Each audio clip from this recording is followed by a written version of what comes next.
iteka n'umunezero ntangere vyo gusubira kubana namwe banywanyi bacu mubana natwe mu makuru n'ibiganiro vya misi yose tubandanya gushikiriza kuri nombonesha kure yacu kandi yanyu y'Umuhuza TV. Uyu akaba ari umwanya tugiye kubageza ko amakuru y'ibiriko biravugwa bigazwe ko muri kano kanya. Na makuru tuza kugaruka kuri vyinshi bitandukanye biriko biravugwa n'ubundi mu bisata bitandukanye, gusa tukaza kugaruka cyane ku migenderanire n'ayandi makungu ndetse n'ibiriko biravugwa mu gisata ca politike.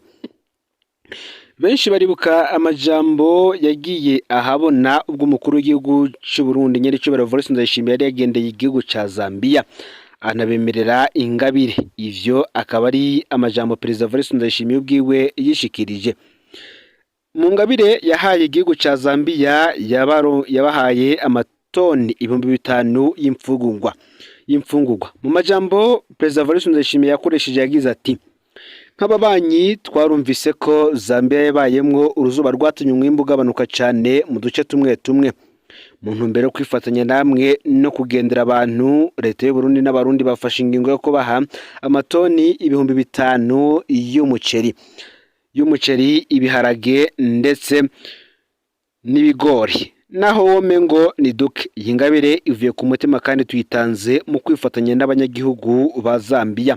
Ayo akaba ari amajambo Perezida Evariste Ndayishimiye yavugiye mu ngoro y'inama nshingamateka ya Zambia ku igenekerezo ya 2 Myandagaro uyu mwaka w'2024. Ni mu gihe rero iyi ngabire yatanzwe n'igihugu cy'u Burundi yatanguye kuvugwa ko vyinshi bitandukanye, mbere bikanatangwa ayo majambo yose agatangurira mu ngoro y'inama nshingamateka aho abashingamateka bo bavuga ko Uburundi bwabahaye uburozi. Ivuye byose turazana yo kwigaruka ko mwidonido, gusa igihari nuko hari bimwe mu vyatanguye kuvugwa aho hariko haravugwa imbwa nyinshi zerutse gupfa zigaburiwe imfungurwa zirimo ibigori vyavuye hanze. Ni nyuma kandi yaho hari ikibazo cy'abantu bagiye mu bitari nyuma yo gupfungura ibigori bivugwa ko vyarimwo uburozi. Akaba ayo majambo ndetse n'izo nkuru zose ziriko ziravugwa mu gihugu ca Zambia akaba ari vyo vyavyuye impari mu nama nshingamateka. Ivyo vyabaye rero vyatumye umushikiranganji Jackie Mwimbu ajejwe intwaro y'agati mu gihugu wa Zambia yiyamiriza abashingamateka bavuga ko Burundi bwabahaye uburozi, ndetse aho ivyo akaba bitangaje yishikiye mu ngoro ikorerwamwo n'abashingamateka nk'uko vyose tuza kubigarukako. Ni vyinshi tugiye kuza kugarukako, gusa aho uherereye hose ndagwaye ikaze muri ano makuru. Mwe mudukurikirana muherereye nga mu gihugu cy'u Burundi mu ntara zigize ubuseruko, ubumanuko, uburengero, uburaruko, abari mu bisagara vyinshi bitandukanye bigize igihugu cy'u Burundi, abadukurikirana baherereye mu karere ka Afrika y'ibiyaga binini ku mugabane wa Afrika ndetse no makungu ya kure, mwese ndabaye ikaze. Kana none mbibutse gufyonda kuri subscribe canke s'abone niba mutari mwafyonda ko kugira ngo mutazoja muracikanwa nibiba biriko biravugwa bigezwe ko nga mu gihugu cy'u Burundi ndetse no mu bindi bisata vyinshi bitandukanye irya nino mw'isi. Perezida Ndayishimiye yagabiye Zambia amatoni 5,000 y'imfungurwa. Ibi akaba yarabikoze mu gihe yari yagendeye igihugu ca Zambia mu kwezi k'umunani, aho mu majambo yatangaje yavuze ko nk'ababanyi bumvise ko Zambia yabaye mu ruzuba rwatumye umwimbu ugabanuka cyane mu duce tumwe. Ibi rero mu ntumbero yo kwifatanya nabo no kugendera ubuntu, leta y'u Burundi n'abarundi bakaba barafashe ingingo yo gutanga amatoni 5,000 y'umuceri, ibigori ndetse n'ibiharage. Iyi mfashanyo rero igihugu cy'u Burundi cyahaye igihugu ca Zambia ntiriko iravugwa ko rumwe n'abanyezambia ndetse n'abarundi baba muri ico gihugu. Ni mu gihe abarundi baba muri Zambia ngo bariko barababazwa cyane n'ibiko biravugwa ku ngabire y'imfungurwa Perezida Ndayishimiye aherutse guha ico gihugu. Hano reka tubanze tugaruke ku majambo yatangajwe n'umushikiranganji Jacques Mwimbu ajejwe intwaro y'agati mu gihugu wa Zambia, aho yariko yiyamiriza abashingamateka bavuga ko Burundi bwabahaye uburozi. Mu majambo y'uyu mushikiranganji Jacques Mwimbu yagize ati: ibi kandi nongere ndababwire ko ibivugiye mu ngoro y'inama nshingamateka kuko abashingamateka aribo bariko bakwiragiza aya makuru mu banyagihugu. Aha rero niho uyu mushikiranganji yagize ati: twarumvise umwe muri mwebwe yubahutse kubaza ko birya bipfungurwa ari bizima. nyakubahwa mukuru w'inama nshingamateka, woshobora kwibaza ko Burundi bwari kuduha imfungurwa zirimo uburozi? Ese woshobora kwibaza ko abarundi bakeneye kutwica ku nyungu yihe? Ni gute mushobora kubaka gutuka umuntu yaje gufasha abanyagihugu banyu bishwe n'inzara? Nibara kubona dutuka umunyacubahiro yaje hano akatubwira ijambo afise intumbero yo gukomeza ubucuti hagati ya Zambia ndetse n'u Burundi. Aho muri Zambia hasanzwe hari ikibazo cy'abantu bagiye mu bitaro nyuma yo gufungura ibigori bivuga ko vyarimwo uburozi. Hakavugwa kandi n'imbwa nyinshi zerutse gupfa zigaburiwe imfungurwa zirimwo ibigori vyavuye hanze y'igihugu. Niho rero ibihuha vyaciye bica bitera bikwegera koko ibigori vyatanzwe n'u Burundi arivyo biriko birabagwaza, ariko ayo makuru siyo. Abarundi baba muri Zambia nabo baratewe umutima uhagaze n'ivyo bihuha biguma bikwiragizwa kuko bica bikwegera abarundi babayo. Ni mu gihe bamwe bariko baratubwira ko ku munsi w'ejo umukwabu wo gufata abarundi usa n'uwongerekanye cyane muri ino minsi hariko hakwizwa ivyo bihuha. Gusa nanone amakuru duhejeje kuronka yo kuri aba barundi biriko biravuga ko bariko barafatwa n'inzego z'umutekano z'ico gihugu atari bo bonyene, kuko hari abanyarwanda, abanyakenya ndetse n'abandi baturuka mu bihugu bigize umuryango w'akarere ka Afurika y'ubuseruko harimo n'abo muri Tanzania bariko barafatwa muri ico gihugu bagirizwa kuba muri ico gihugu badakwije ivyangombwa vyose bemerera kuhaba. Ngivyo rero ibiriko biravugwa mu gihugu ca Zambia bivuye ku mfashanyo igihugu c'u Burundi cayironkeje. Nimbwe kandi mu basirikare nabo bariko biyamiriza ubusumwa bw'ibifungurwa bagenewe buriko bukorwa n'userukira aho bakorera. Muti rero abo basirikare ni bande? Abo basirikare akaba ari abo muri batayo 111 Ramfort bafise ikirindiro kuri antenne ya 10 muri komine Gihanga, bakaba bariko bariyamiriza Serija Bosco Niyitanga ko ariko akora ubusuma budasanzwe bw'ibifungurwa bagenewe.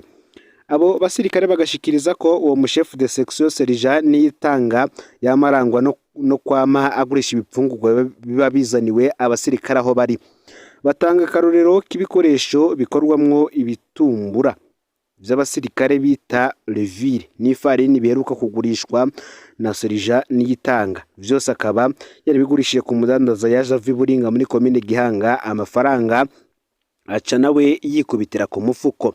Bagasaba bashimitse rero uburongozi bukuru bw'igisirikare ndetse na General Prime Niyongabo harimo n'umukuru w'igihugu kubafasha kugira ngo uwo musirikare ahindurwe kuko atagikozwe ngabo basirikare bashobora kwicwa n'inzara. Ngivyo rero ibiriko biravugwa mu mfungurwa. Reka tubandanize no mu bindi bisata bitandukanye.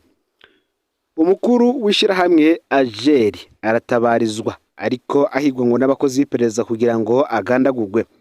Abamutabariza bagasaba umukuru w'igihugu Nyirico Valens Ndayishimiye kugira icyo akoze cihuta kugira uwo munyagihugu ntagandagurwe kuko ariko ahigwa bikomeye n'abakozi b'iperereza bakoranye n'umutegetsi akomeye mu butungane. Mwishirahamwe Ajeri Association Jeune Lumière nishirahamwe ry'urwaruka ryatanguye mu mwaka w'ibihumbi 2005 riserukiwe imbere y'amategeko n'uwitwa Jerive nije imbere ari nawe ariko ahigwa kugira agandagurwe. Abandi babiri bahora bafashanya mu kurongora iryo shirahamwe baramaze kugandagurwa n'abakozi b'iperereza nk'uko tugira tubibone imbere.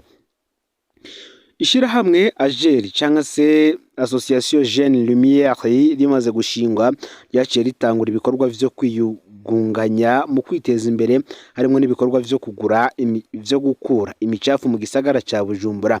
Mu nyuma abagize iryo shirahamwe baraguze parcelle zingana na 50 are cyangwa se ari 50 mu Kigobe hafi y'ishure bita Akansiyeri mu gisagara ca Bujumbura. Inyuma yaho niho haza uwitwa Nizigimana Theodore abasaba ko bomushira mu ishirahamwe. Baramwemereye araba umunywanyi w'iri shirahamwe. Ivyakurikiye umwe Theodore yaciye atangura gushaka kwigarurira ya mapariseri, aca atangura gutera ubwoba abo mwishirahamwe ko wewe yatumwe n'uwari igihangange umuhisi General Adolphe Nshimirimana. Aho rero bene ishirahamwe niho bahaguruka kugira biyamirize Theodore, baca batangura kumwitwarira ariko ntibahavuye boroherwa. abari barongoye ishiramwe baciye batangura guhigwa buhongo n'abakozi b'iperereza, bamwe barahunga n'abandi baranyuruzwa baja kwicwa. Uwa mbere yitwa Eric Nsabimana, yari secrétaire executif w'iri shirahamwe AGER, yaranyurujwe n'abakozi b'iperereza mu mwaka w'ibihumbi 2016 akuwe muhiriwe muri quartier Gikizi ya zone Kamenge. Kuva ico gihe ntawasubiye kumukubita ijisho.